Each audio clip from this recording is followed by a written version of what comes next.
Assalamualaikum warahmatullahi wabarakatuh. Selamat pagi teman-teman. Gimana kabarnya hari ini? Semoga kita semua selalu dalam keadaan sehat walafiat dan selalu bahagia. Perkenalkan, kami dari kelompok 10 yang beranggotakan Novia Trilestari, Putri Adzana Oktaviana, dan Titis Nur Prasetyo ingin mempresentasikan materi pada hari ini mengenai teknik-teknik hubungan konseling perorangan, di mana meliputi merumuskan tujuan, pemberian contoh, dan pemberian penguatan. Yang pertama yaitu merumuskan tujuan. Menurut Munro, tahun 1983, halaman 86, salah satu teknik yang dapat digunakan dalam konseling adalah merumuskan tujuan, yaitu mendorong klien untuk memikirkan beberapa kemungkinan cara bertindak atau bertingkah laku. Hal ini mengajak klien untuk lebih bersikap praktis. Dalam konseling, konselor bersama dengan klien perlu merumuskan tujuan, yaitu mendorong klien untuk memikirkan beberapa kemungkinan cara bertindak atau bertingkah laku secara khusus dan realistik. Merumuskan tujuan ini perlu dilakukan karena klien sering mengemukakan tujuan-tujuan yang dicapai dalam pengertian umum dan kurang jelas. Konselor dapat membantu klien membuat tujuan-tujuan yang lebih rinci, realistik, terjangkau, sehingga dapat dilakukan klien dalam mengubah tingkah lakunya. Syarat yang harus diperhatikan dalam merumuskan tujuan dalam konseling. Yang pertama, rumusan khusus dan jelas. Yang kedua, sesuai dengan kemampuan klien. Yang ketiga, tujuan konseling hendaklah baik atau positif dan dirumuskan dalam kalimat pertanyaan yang positif. Yang keempat, klien sebagai subjek yang aktif karena yang akan mencapai tujuan itu adalah klien. Yang kelima, tujuan yang hendak dicapai sebaiknya tidak terkesan ambisius atau terlalu muluk.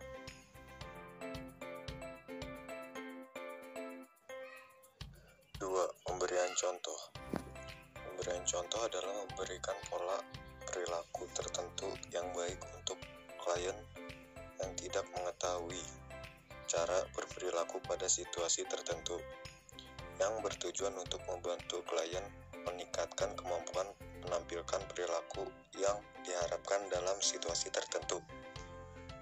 Selanjutnya, Yeni, Karneli, dan Taufik 2002-75 menjelaskan, bila konselor menemui klien yang tidak mengetahui cara berbuat atau bertindak dalam suasana tertentu, maka konselor dapat menggunakan teknik pemberian contoh. Selanjutnya yaitu syarat-syarat yang perlu diperhatikan konselor dalam pemberian contoh. Yang pertama, ada tingkah laku klien yang perlu diubah. Yang kedua, konselor terampil dalam memberikan contoh. Yang ketiga, konselor sanggup berubah tingkah laku klien tersebut. Dan yang keempat, contoh yang ditampilkan bersifat positif.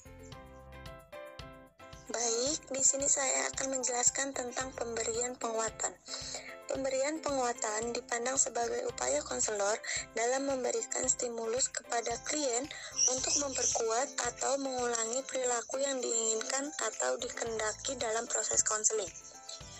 Konsep pemberian penguatan atau sering disebut dengan reinforcement dalam teori modifikasi tingkah laku adalah salah satu teknik dalam kegiatan konseling yang bertujuan agar klien dapat mempertahankan atau mengulangi perilaku yang bersikap positif ataupun mengurangi perilaku yang bersifat negatif melalui pemberian stimulus yang dilakukan secara verbal maupun non-verbal.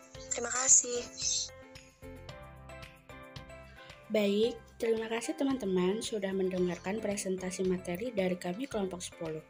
Selanjutnya, kami akan menayangkan video simulasi konseling perorangan. Selamat menyaksikan. Akhir kata dari kami kelompok 10. Wassalamualaikum warahmatullahi wabarakatuh. Selamat pagi. Assalamualaikum. Waalaikumsalam. Silahkan Kak masuk. Silahkan duduk Kak. Ya baik. Sebelumnya boleh Kakak memperkenalkan diri supaya kita lebih akrab. Baik, nama saya Novia Putri, umur saya 19 tahun. Terus sekarang saya sedang kuliah di satu universitas di Jakarta. Oke, kalau begitu saya akan memperkenalkan diri saya terlebih dahulu. Perkenalkan, nama saya Putri Adriana Tatiana. Saya bertugas sebagai konselor di sini. Saya akan memberitahu kepada Kak Novi sedikit mengenai konseling. Konseling ini merupakan bantuan yang dilakukan oleh seorang konselor untuk menangani masalah dari klien.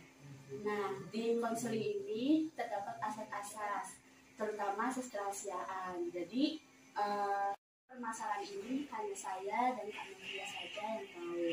Nah, saya juga meminta untuk Kak Novia bersukarela untuk melakukan dan menjalankan proses konseling sampai akhir. Itu saja yang bisa saya beritahu. Apakah ada yang ingin Kak Novia tanyakan terkait konseling? Oke, baik. Jika tidak ada yang ditanyakan terkait konseling, sekarang Kak Novia bisa langsung menceritakan masalahnya. Jadi aku tuh sering banget bantu orang tua aku di rumah. Terus juga aku tuh ngerasa sedih banget gitu, dan kayak ada yang salah di diri aku. Kenapa aku nggak bisa berubah gitu dari dulu? Tetapi aku tetap kayak gini. Oh, jadi seperti itu terus. Nah, hal ini tuh sejak kapan terjadi Kak Novia? Sejak lama Bu, sejak saya sekolah di SMK. Biasanya tuh disuruh apa sih sama ibu, apa sama orang tua gitu di rumah? Ya paling cuma disuruh ngepel, terus nyapu dan mengerjakan kerja rumah aja. Respon orang tua Kak Novia bagaimana? Ya kayak jengkel, sedih gitu. Jengkel ya. Terus bisa nggak Kak Novia menjawab mengapa orang tua Kak Novia itu bisa jengkel? Karena mungkin anaknya seperti ini. Coba bisa beri contoh bagaimana orang tua Kak Novia di rumah. Kak, dan ibu ngepel di rumah gitu. Terus ibu juga suka marah-marah gitu ibunya. Tapi aku diam aja, gak jawab apa-apa.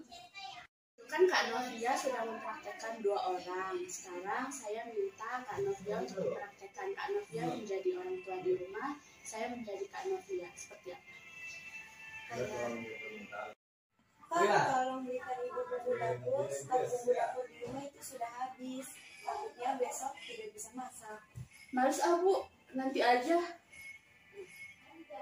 Di praktek itu Kak Novia sudah mengetahui kan gimana perasaan orang tua Kak Novia. Iya, sakit, sedih.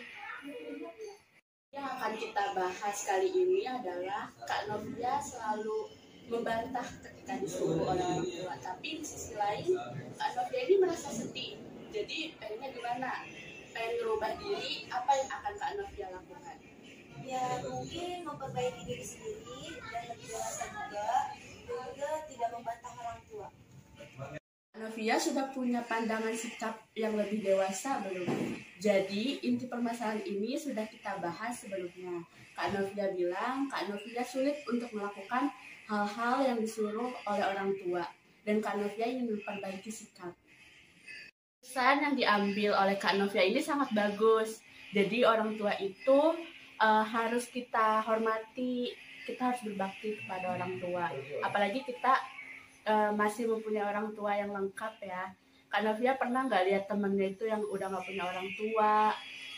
Lihat ketika mereka sedang Idul Fitri atau Idul Adha. Ya Bu, aku melihat mereka sedih dan aku alhamdulillah masih mempunyai orang tua yang lengkap. Tapi aku masih kurang berbakti dan masih suka membantu orang tua. Sedih ya Kak Novia kalau dilihat. Nah, selagi kita masih punya orang tua lengkap, berbaktilah kepada orang tua, hormati mereka dan jangan membantah lagi. Bisa Kak Novia? Bisa Ibu.